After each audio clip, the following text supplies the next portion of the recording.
नमस्कार. मी बंडा गोविंद पाटील उंदरवाडी इथनं बोलतोय. आता जिल्हा परिषदची आणि तालुका पंचायतीचे इलेक्शन लागलेलं आहे आणि त्यात आमचे म्हणजे दैवतच कैलासवासी गणपती मंडळ फरागटे त्यांच्या पत्नी उमेदवार म्हणून उभा राहिल्यात आणि त्यांच्या बरोबरीने त्यांच्याच गावचे संभाजी फरागटे हे तालुका पंचायतीसाठी उभा राहिलेले आहेत.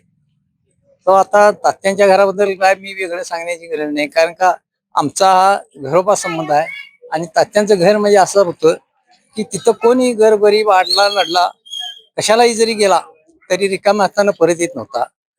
त्या घरात कायम तात्यांचा दरबार भरलेला असायचा.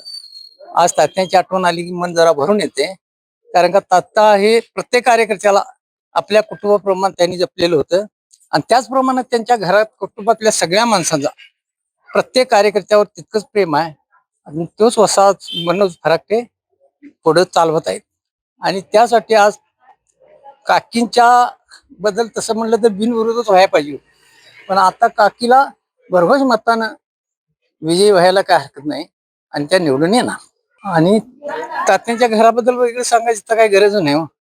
आता विरोधकाबद्दल काय बोलायची गरज नाही, पण आता बोरवड्यात तात्यांचं जे कार्य आहे आणि आमच्या गावात प्रत्येक गल्ली गावात गटरात सगळंच काम सगळं त्यांनी विकास आणून पोचवलेला आहे. आम्हाला कधी साहेबापर्यंत मुसरी साहेबापर्यंत जायची गरजच भासली नाही, असं त्यांनी आमच्या गावाबद्दल कार्य केलेलं आहे आणि ती अगदी भरघोस मतांनी निवडून येतील एवढंच मी सांगू शकतो.